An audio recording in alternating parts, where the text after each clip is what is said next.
Mormon fake news. Is information control real? Since starting to think for myself as a Mormon, perhaps my biggest challenge has been to understand what is true. Which sources, which people, which words can I trust? And what is just fake news? For example, which version of history can I trust? The 1950s history textbook or a 2024 history textbook? Which versions of the Bible? King James or the NIV? Which versions of the Book of Mormon? The LDS version or the 1830 original version? Which version of the news? Fox or MSNBC? Which version of the media? Mainstream or social media? And which version of reality? I can't overstate the importance that this question has been to me. What is true? Who can I trust? And what is just fake news? In my search for what is true, I try to read and watch a variety of different points of view. These include voices on the far right of religion, politics, and history, to voices to the far left, and everything in between. As I've become increasingly interested in history and anthropology, I've been intrigued with Yuval Noah Harari, world-famous author of *Sapiens* and professor of history in Israel. I respect his work and his intellectual achievements. However, personally, my views are much more aligned with anthropologist David Graeber, the author of *The Dawn of Everything*. But with Yuval Harari, even though I don't agree with much of what he says, to me he represents the zeitgeist of modern intellectualism. When I listen to him, he helps me keep a finger on the pulse of the current intelligentsia, the academic and the social elite. I can pretty much guess that what he is advocating is what the inner circles of science, media, and leftist politics are discussing. And so when I saw him making the rounds recently in the podcast world to do interviews, I was curious. Last week I watched an interview he did with podcaster Sam Harris several times. As I watched, my ears started to perk up. At first I was surprised to see similarities in what he was saying and what the far-right Orthodox LDS leaders had been saying for several years now. Gradually, as I re-listened, what I heard went from being similarities to what I believe is a pattern of information control. Harari was a bit disorganized in both of his interviews, and he tended to talk in circles a lot, and so I've tried to nail down the key points of his logical progression in this video. Basically, I found three main points that I want to discuss here, and how these points are a pattern of what not only the far left believes, but also what the far-right Orthodox LDS Church leadership have practiced for years.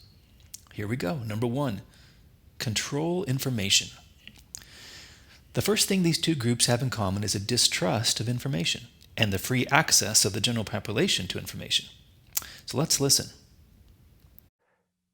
Let's add here this what you call the naive view of information, because there's a sense that more information is an intrinsic good, right? And then we're getting this now with the people who are running our social media regimes. It's just the idea that if you could just let all ideas collide and remove every point of friction from the flow of information and amplify anything however a market or the dynamics of any internet business chooses to amplify it, it's just the principle, people have these phrases in their minds, sunlight is the best disinfectant, right? So let's just expose everything and we're going to be fine, right? And any effort to steer this information flow is by its very nature sinister. It is edging us toward the totalitarian side of this information continuum. So how react to that? I mean, this is so naive. This is so disconnected from reality, from history. You think that you flood the world with information and the truth will just rise to the surface? It won't. It will sink to the bottom. Information isn't truth. Most information is junk. So Harari believes that most information is not true and is junk. His implicit statement here is to beware of information. He then bolsters this notion by belittling some of his peers in academia who may not be in the in-group of intellectuals and who don't hold Harari's same views. About that, and I have a lot of criticism of my own kind of disciplines and institutions that I'm sometimes, you hear things from people who went to study history for 10 years and then they come up with the most simplistic views of reality that. So when people arrive at different conclusions than he approves of, he mocks them. He has kind of a low opinion of humans who are not in his camp. the basic assumption is humans are fallible. And so he claims that information often comes from fallible people, or people that don't agree with the intelligentsia, and therefore such information needs to be avoided, like bad food. It's like thinking that more food is always good for you. The more you eat, the more healthy you will be. That's the same thing. No. I mean, yes, you need some food to survive, but if you just keep eating, it will not be good for you, especially if you keep eating junk food. And the world basically needs an information diet. When I heard Harari speak this way about information, that it can't be trusted unless it's from approved sources, I immediately thought of the current LDS church leadership and the many talks and firesides they've done recently to warn members away from finding out information the leaders don't want them to know. Like this talk from President Nelson. There is no end to the adversary's deceptions. Please be prepared. Never take counsel from those who do not believe.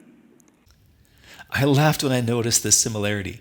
Never take counsel from those who don't believe, and don't listen to people who have a wrong or a simplistic worldview. Too much information is dangerous. It's dangerous to those who are in charge. Elder Nielsen echoes this warning. If Korihor lived today, he would post on TikTok. And he would create podcasts that cast doubt. So the implicit warning is, any media that gives information that would question or challenge our elitist narrative should be avoided like a Korihor. Sounds a little bit like a cult to me. Actually, one defining characteristic of a cult is to restrict the flow of information to its members. Unfortunately, the church has learned, just like the elite intelligentsia, that just warning people away from information isn't solving the problem completely. And so they have a plan B, to shut down or silence those hosting information they don't approve of. The current target of leftists that I've listened to lately, of course, is Elon Musk's Twitter. And here is how Harari proposes to corral him. But if my algorithm, as the corporation, then decides to promote this particular piece of fake news or this particular conspiracy theory, this is on me. So this is on the company, variable, not on the user. The promotion. So translation, Harari wants to make companies who host what he calls fake news financially liable. It reminds me of YouTube and Facebook during the pandemic. The FBI knocks on your door and says, "Sure would be a shame if you got hit with an antitrust lawsuit. Why don't you quietly blacklist anything critical of what the government is doing?"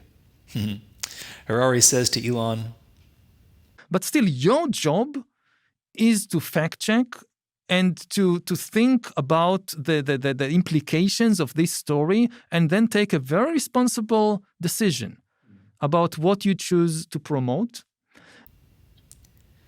So his proposal is that the onus be on the platform to fact check each of its content creators and then, in his words, quote, make a very responsible decision, unquote.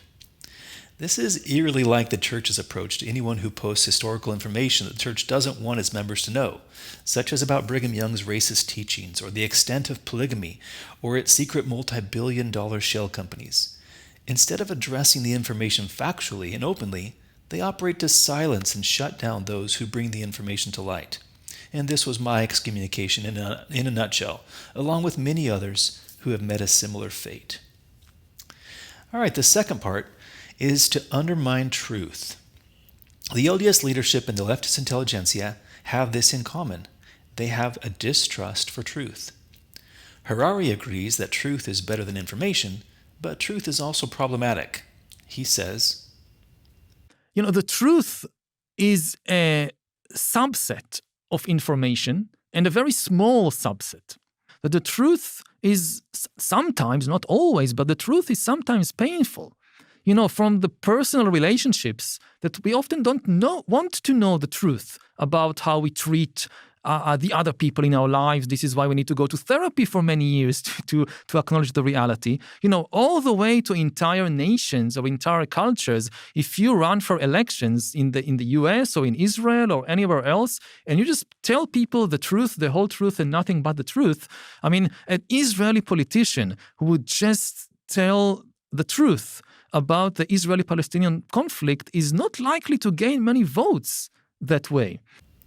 The truth can be painful and inconvenient to those who want to get votes, or in the case of the church, want to keep the members in ignorance. President Nelson, in a talk he gave years ago, sounds eerily similar to Harari when he said, "The sword of truth, cutting and sharp as a surgeon's scalpel, might not be governed by righteousness or by mercy, but might be misused carelessly to embarrass, debase, or deceive others. Indeed, in some instances, the merciful companion to truth is silence. Some truths are best left unsaid. If truth is used by anyone in any degree of unrighteousness, others in the spirit of unity must act bearing a responsibility to turn and to help enlarge that person's perspective. For if the true and righteous people are silent, those who use truth in unrighteousness will prevail." That's kind of a word salad.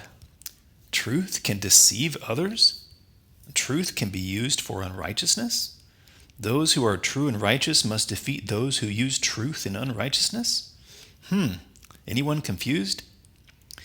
I was stumped about this talk and Harari's distrust of truth until I remembered, during my excommunication process, the one thing the leaders could not ever do was answer any of my specific questions. They just couldn't. And I realized later it's because they have placed themselves in the impossible situation of having to defend the indefensible. And so, with their backs against the wall, just like modern leftist intelligentsia, the only way they can react against truth is to minimize it, or in the case of Nelson, to call truth unrighteous. All right, part 3. Promote institutions as the answer. So if too much information is dangerous in the hands of the masses and truth can't be trusted, what is Harari's solution? Well, it's the magic word, institutions. Society needs institutions. Call it what you want, bureaucracy, hierarchy, government, academia, the brethren. These institutional elders and betters can save the masses from the dangers of truth and information, as Harari says. So in a completely free market of information, truth will lose. You have to tilt the balance in favor of truth by building institutions. Institutions tilt the balance to truth. Obviously, he's talking here about his truth, the truth he agrees with. By putting power over information and truth in the hands of the institutions, those at the top of the institutions can decide what information to make available to the masses and can tell them what the truth is and what the truth isn't. In this exact same way, the LDS leaders reserve to themselves the power to determine what is true for LDS members because they claim to speak for God. So if God is the source of truth and the brethren are our source to God, then the brethren are the source of God's truth. Or as President Nelson put it this way, "The arbiter of truth is God, not your favorite social media news feed, not Google, and certainly not those who are disaffected from the church." I see what you did there, President Nelson. In one powerful sentence, you put yourself above all information which you personally can't control, and steered faithful members back to complete dependence on you for information.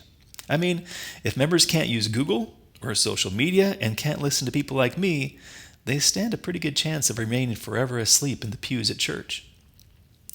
The problem that Harari sees is that sometimes the masses won't believe the so-called truth that the elites of church and state feed them. Sometimes they get a little unruly, or they ask too many questions. His solution? Well, let's listen. And to function, they need to produce two different things, not just one. They need to produce both truth and order. A system that just ignores the truth completely will collapse. It will sooner or later encounter reality and will collapse. But also, a system which is only interested in the truth will not be able to maintain order, because it's easier to maintain order with fiction. Fiction. Fiction is the answer to the tough questions from the hoi polloi. Fiction fed to the masses helps to maintain order, and order is more important than truth. For members of the LDS Church, this should come as no surprise. We're used to being told fictions. There was only one account of the first vision. Blacks were fence sitters in the pre-existence. The saints were driven from Missouri because they opposed slavery. Tithing won't be used to build the City Creek Mall. Lots of fiction. Fiction is very useful for institutions. Elder Oaks in a recent fireside said, quote, "Some matters of church history and doctrinal issues have led some members to inactivity, and some members wonder how to best go about researching and responding to these issues. I suggest that research is not the answer." Research is not the answer. I guess truth can disrupt order, and fiction is necessary to maintain order, and so don't go looking for more truth. Harari agrees with Oaks. What you're saying now is that we need certain fiction. You can't be purely truth-seeking. Fiction is very efficient in creating order. And the main thing is that it's complicated to maintain a human society. It's complicated because you need to balance two things that are pulling in different directions. You need to balance truth with order. There's lots of trade-offs. Yes. Yeah. I listen to Noah Harari and I just get this overwhelming feeling that he will soon be chosen to be the next LDS apostle. He says exactly what they say. He's in lockstep with the church leadership. Who can forget when Elder Packer taught LDS CES educators worldwide that there is a temptation for the writer or the teacher of church history to want to tell everything, whether it is worthy or faith-promoting or not. Some things that are true are not very useful. The problem is that some of us commoners don't like to be told fictions, and we've started to notice that some things told to us by our elites don't quite add up. We're not so sure that everything our leaders push on us really is, quote, safe and effective. And we're starting to question our institutions. And that is putting fear and panic in the hearts of both the leftist intelligentsia and the Orthodox religious leadership. And what's their answer? Scare people back into line with fear, as Harari says. And when people attack these institutions, they often claim that they are liberating people from the yoke of these elite institutions and conspiracy and so forth. But no, when you destroy all trust in these institutions, you're paving the way for dictatorship. Democracy works on trust. But if you destroy all trust, the only alternative left to hold society together is with terror, which is what dictatorships do. So this is the game of many would-be dictators. They systematically destroy all trust in the institutions that are our main access to truth and knowledge. And then when all these institutions are gone, then the only alternative left is a dictatorship. So, if you don't trust us, your only alternative is dictatorship, which elsewhere in the interview, he correlates, of course, with Trump. So, trust the fictions told by the institutions and the people at the top of the hierarchy because the alternative is really, really scary. The problem is our institutions are looking kind of corrupt and scary. So what now? Well, Sam Harris asks Harari, So what would you say to someone who says that the institutions have proven themselves to be untrustworthy, right? So we have the capture of the most elite academic institutions, certainly in the United States, by a kind of woke moral panic right in recent years. But the reaction is not to destroy the institutions. I mean, this is why we need two things. First of all, we need several institutions, not just one, so they keep each other in check. I mean, Interesting. So if the institutions are corrupt, what Harari believes we need is more institutions? They keep each other in check? I'm not buying it. It sounds so suspiciously like the LDS leaders, who like to assure us that no matter how bad things look, to just trust them, and they, the leaders, will make sure to keep each other in check. It's like two foxes in an hen house. They'll make sure the other one doesn't steal any chickens, I guess. Let's hear Elder Ballard's take on this. Some are saying that the church has been hiding the fact that there is more than one version of the first vision.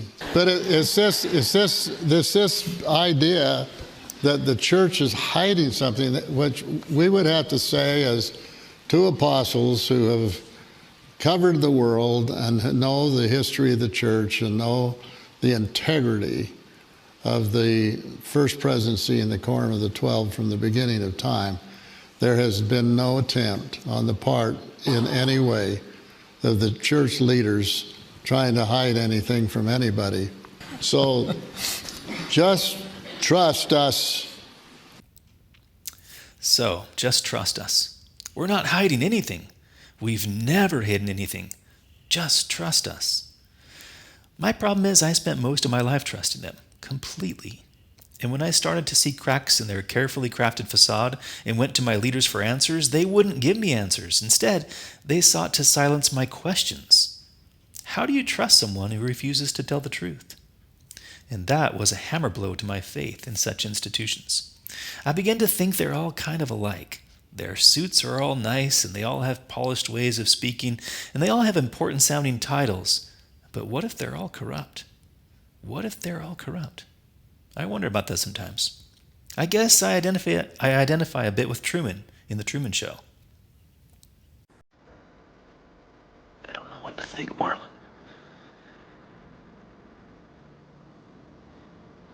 Maybe I'm losing my mind, but it feels like the whole world revolves around me somehow. It's a lot of world for one man, Truman. Sure that's not wishful thinking? You wishing you made something more out of yourself? Come on, Truman. Who hasn't sat in the John, had an imaginary interview on Sea Haven tonight? Who hasn't wanted to be somebody? This is different. Everybody seems to be in on it.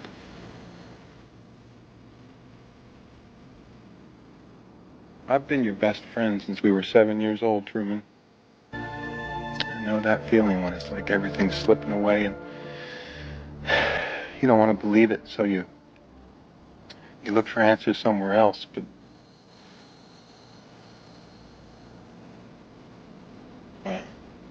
But, well, the point is, I'd gladly walk in front of traffic for you.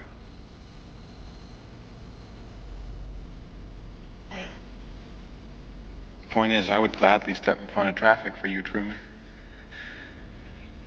And the last thing I'd ever do is lie to you. And the last thing that I would ever do is lie to you. I mean, think about it, Truman. If everybody is in on it, I'd have to be in on it too.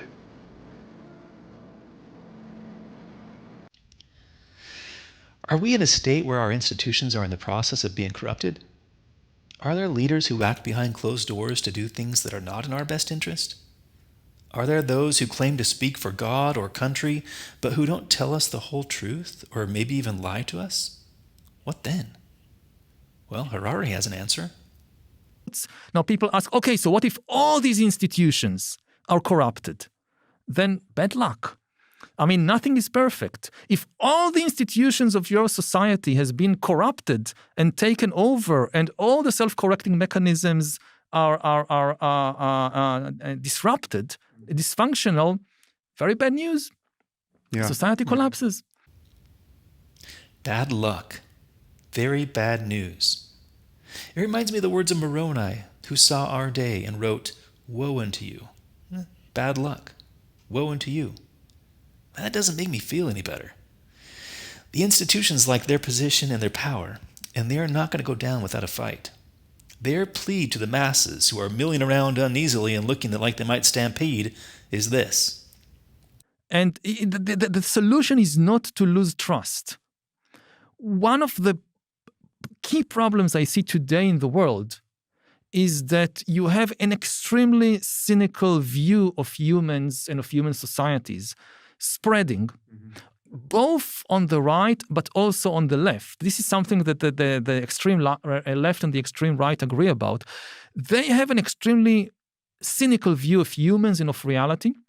They say that the only reality is power, that all social interactions, all human interactions are actually power struggles, that all human institutions are just conspiracies to gain power, that journalists, scientists, historians, judges, politicians, these are just conspiracies to gain power. Whenever somebody tells you something, you shouldn't ask, is it true? Because nobody cares about the truth. This is naive. They would tell you, no, this is a power play. Who benefits? Who benefits? Yeah. Whose privileges are being served? Whose interests are being served? This is something you hear from Marxists and from Trumpists. This is something that Donald Trump agreed with Karl Marx, at least on that everything is just a power struggle. And if you think like that, all trust collapses, and the only thing that is left standing, that can remain standing, is a dictatorship, which indeed assumes that everything is just power. Now, the important thing to realize is this is not just extremely cynical, this is just wrong. People are not these power-crazy demons that care only about power. Even powerful people really care about the truth, at least some of them. So when all else fails, compare those who are concerned about corruption and who voted for Trump, compare them to Marxists. That'll work. They are conspiracy theorists. Leaders of institutions aren't power-hungry, they assure us. Leaders are nice. They're our friends. And so, friends, there's nothing to see here. Please disperse. Please go back to sleep. LDS members, slumbering in the pews, muttering softly, all is well in Zion. Zion prospereth. All is well. Don't worry. Everything is just fine. Elder Ballard says so. It's wonderful to know what we know. We're so blessed. We don't have to wonder what we're here for. Or we don't have to question anything in the church. Don't get off into that. Just listen to the prophets. Just listen to the apostles. We won't lead you astray. We cannot lead you astray. Our institutions, our leaders, our elites, they will never lead us astray. They cannot lead us astray. We are so blessed. Maybe the Book of Mormon isn't true. Maybe it's just fake news. Maybe there are no such things as secret combinations. Maybe the great and abominable church is just the stuff of fairy tales. Maybe everything it says about iniquity and corruption and bad rulers and leaders is fiction. Sam Harris might be right. The kinds of conspiracies and collaborations and Orwellian, star chambers rarely exist the way populists imagine. Or maybe the Book of Mormon is true, and maybe God is the one speaking the actual truth when he says to us, the Gentiles of the last days, behold, at that day shall the devil rage in the hearts of the children of men, and stir them up to anger against that which is good.